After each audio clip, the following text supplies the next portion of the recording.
It's a little noisy here, but it's Sunday. Where are these people coming from? So, I don't know if you noticed, but I have a scarf my sister gave me, and one half is pink, one half is blue. Represents the duality. I'm in the middle. So,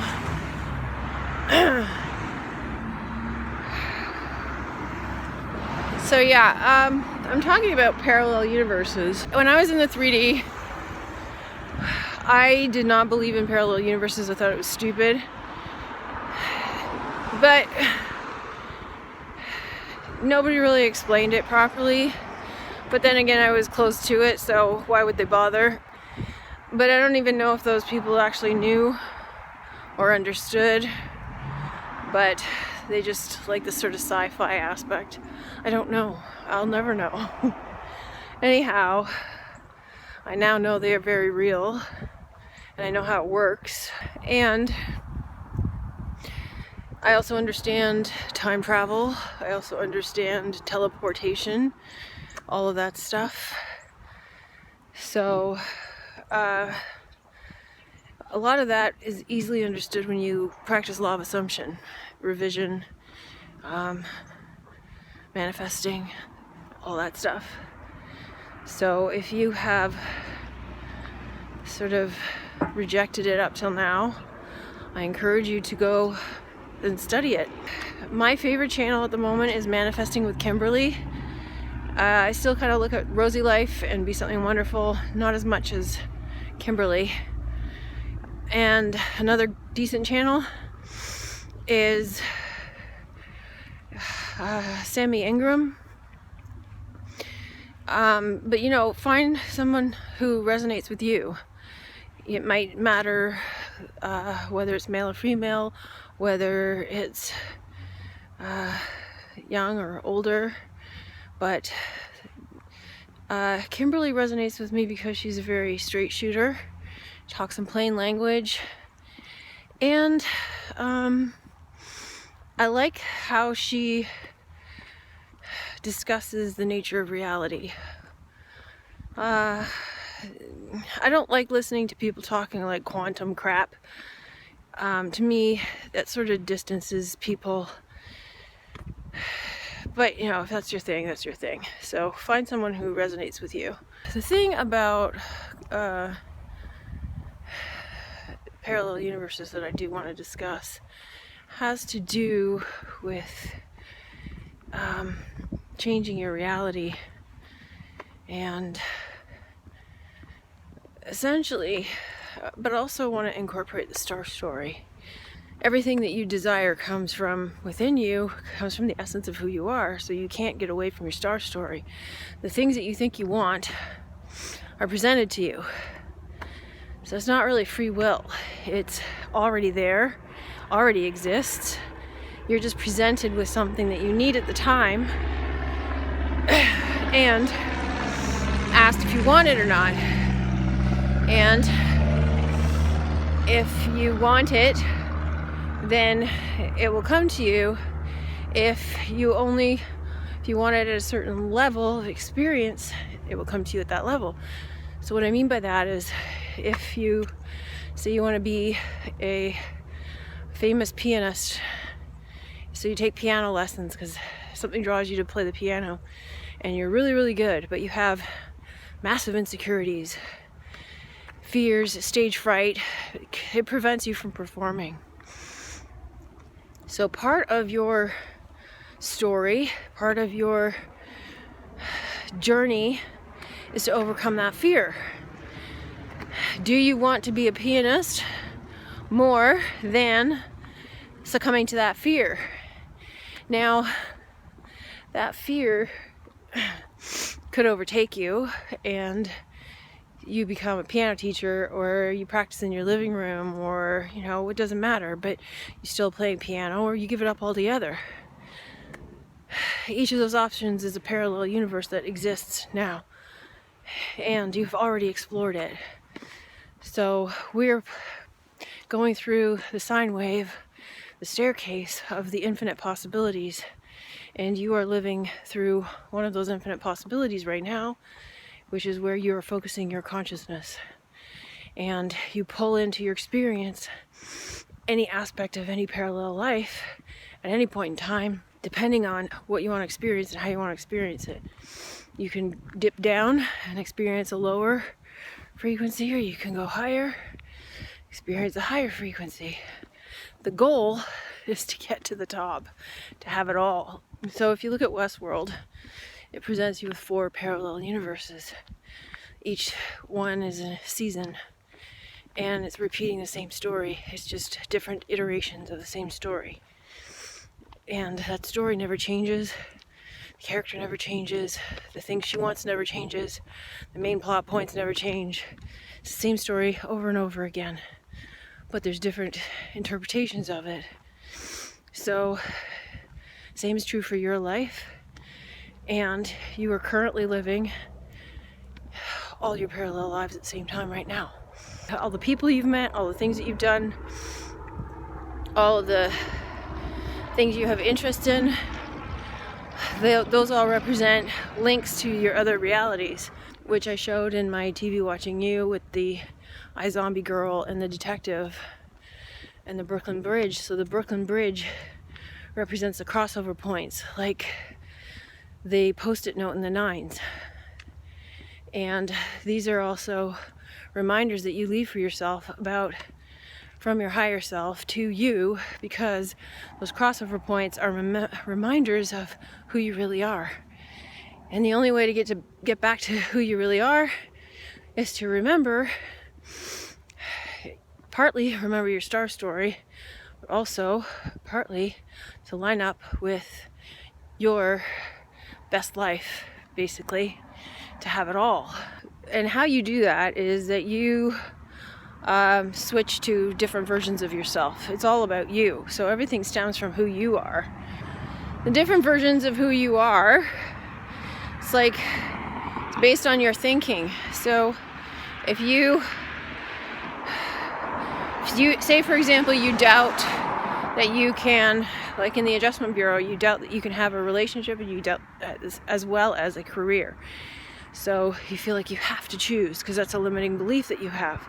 Therefore, the current reality in which you live is one in which you can only have one or the other. The reality that is your ideal is where you have it all. And when it's presented to you, you have the option of having it all. But if your fears get in the way, you won't have it all. So you'll live through any iteration of that story thereof, basically. So you have to want to overcome all the obstacles in order to have what you really want, regardless of what the 3D is telling you, regardless of your fears. You can also be presented with an option in the negative. For example, I was presented with an option when I worked at this office, and I didn't like it. I didn't like my boss. I didn't like what was going on. I felt like I was being put upon. I felt like I had too much work. And so I wanted to quit, but I couldn't. I was in a position where I had to. And I was only going to be there for 9 months, so it didn't really matter. So I decided to make the best of it. I also decided to make it a law of attraction, law of assumption moment and see what I was capable of. So I decided that I was going to do that, and I decided that I was going to be the best employee they ever had, and that's how they were going to see me. So I changed how they viewed me. And I said I was only going to do what I wanted to do. And I watched as all the things I didn't want to do just magically disappeared. This leads me to believe that you theoretically could have a job where you do absolutely nothing and get paid very well for it, and everybody else around you thinks that you're busy and doing stuff because you program them to believe that. So if anyone wants to try that out, knock yourselves out and let me know how it goes. So So basically, what I had created here was kind of like a spell. And at the end of the term, the spell broke because I had created it for that period of time. And when it broke, I was like, okay, what's going on? Why is it broken? And I needed to create a new one. So, and it broke because I had created it for that time, but I had also gone into a parallel universe where I was that person. I had assumed to be that version of myself that was perceived that way. And then at the end of it, I reverted back to my old self because it was only about that job. So it wasn't about the rest of my life. So because that job had ended, that reality was essentially done, I guess. So it looked like a big performance. It looked like a big show. It looked like it wasn't even real, which it wasn't, because it really isn't, and because nothing is. Okay, here's one thing I want to say about like divine intervention or divine timing and why certain manifestations come in certain ways or take a certain amount of time. This is my perspective on it. Part of that's due to your star story. There are things that you're supposed to experience, and you're supposed to experience them at a certain time and in a certain order. So you might want something. So let's say you want to become a famous pianist. You're not going to become one overnight. But you might if you have already been playing and practicing and all that sort of stuff. Because some people call it the bridge of incidents, right? It appears to be normal. It appears to be natural and sort of grounded in the earthly ways. But, so say for example, if you want to be a pianist, a famous pianist, and you're like, you haven't even picked up you don't have a piano, you've never played piano, so you need to first learn how to play piano. So that part has to happen before you become famous for playing piano. So, but you would have the desire in your head, you might have it before you started playing piano. You might have the desire to just play piano, and then later on have the desire to be famous for it. Now,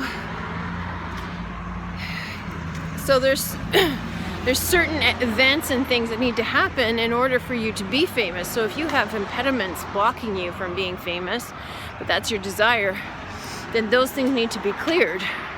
So you'll have things come up that you need to clear in order to get there.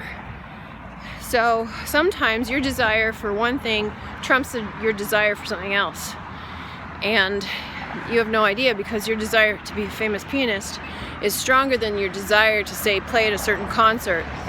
So if the universe is like, no, if you play at this concert, you're not going to be a famous pianist because you fuck it up at this concert. So you can't play here. You have to play at the other one. You're not ready for this yet. Or whatever the instance is. So if there's like something where there's like a concert where you need to be, then you'll be there. So continuing on that,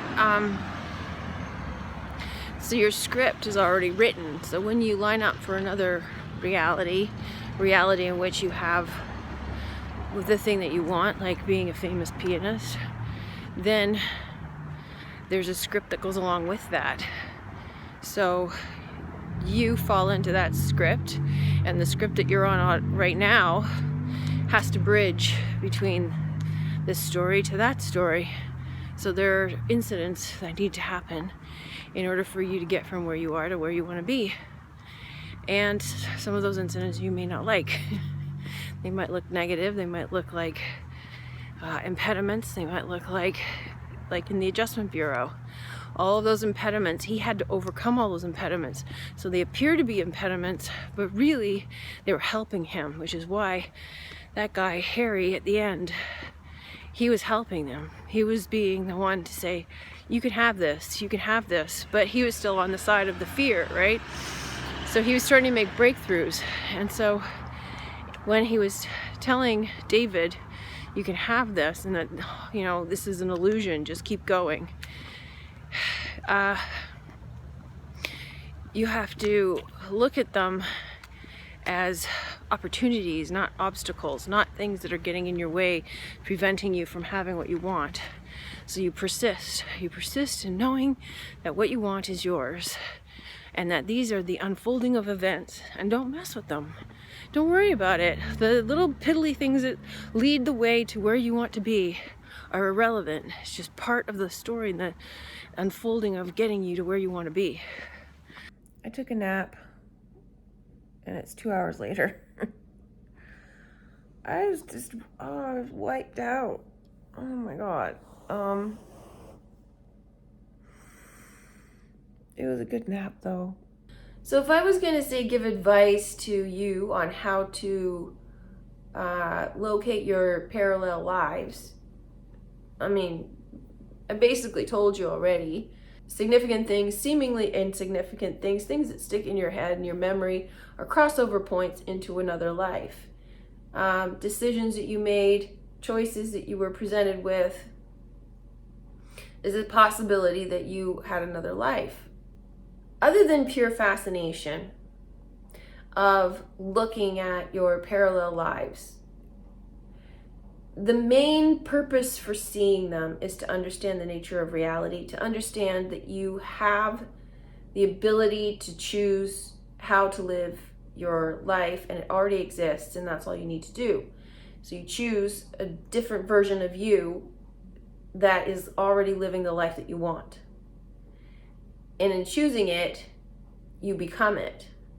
So there really isn't any like work to do. So say, for example, you know, the existing universe that you're in, you say the existing universe that you're in, you want to have a pet. So then you choose the universe that exists in which you have a pet, and you move into that. And so you become the version of you that has the pet. So there's certain qualities and behaviors and things you must do while you have a pet that you don't do when you don't have a pet. You know, become a little bit more nurturing and caring and concerned with somebody else in your life, and giving them attention and making space for them. And that applies to anything. But in seeing that there are parallel universes, you are able to understand the nature of this reality. You're able to understand better how you can access different realities. You begin to see your own story. And in the revision exercise, the Back to the Future moment, to me, that really clarified a lot of things in my star story as to like why they happened, what they mean, and seeing the parallel life, seeing the split. To me, that's why it's important. That's why it's significant. It's not necessarily about being able to pick from a library or Akashic records of options and say, oh, I want that life now and I want this life now. I mean, you can totally do that, but it's more meaningful than that. It goes deeper than that. All of the things that must happen to you in your star story happen with perfect divine timing in the order in which they must happen. And so a lot of the things that you're presented with in terms of like, do you want this, are presented to you in the moment that you need it. So I was watching RealmLife this morning, and she had mentioned this passage from the Bible that said, the Father knows before you do what you need. And that's your star story basically speaking to you, saying, this is coming up in your story. We know that you need this for this reason, so that you are given it. And sometimes we get things without even asking. So there was one time I made a video about it. I was in my kitchen recording something for you, and then because I was recording it, I was a little bit late leaving than I had initially intended. And it had snowed, so the plow had been, and my car was kind of stuck in the snow. And I got in my car, and these people came over to help push my car out because they could tell that I was going to get stuck. I never asked anybody. I never even thought, hey, I need someone to push me. They just came. And so that kind of thing sticks with me, in knowing that there's a lot of orchestration going on behind the scenes that we're not privy to, that is driving the story forward.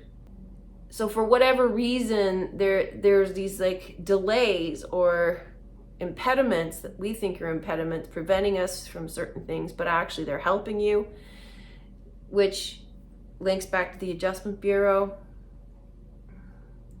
So my point is just sort of let it happen, let it unfold, because you have no idea what's happening on the higher level. You might think you know, you might make decisions about it and make opinions about it, and that could be causing problems. You could be getting in your own way. So then in getting in your own way, you go back to a different version of your life, a different reality in which you are somebody who gets in your own way. And so all of the things that you wanted, that you were manifesting, start to get to a certain point, and then you get in the way, and then it gets cut off or what have you. There's definitely divine timing. But divine timing comes from you. The star story comes from you, but everybody's under it. Everybody's in it. We're under the big top. It's all part of the show. I know I've said some gems, but yeah, I just feel like I'm trying to get at something, and every time I try to get closer to that point, I get diverted around. So obviously now's not the time to share it. I can't even remember what it was, but see you tomorrow.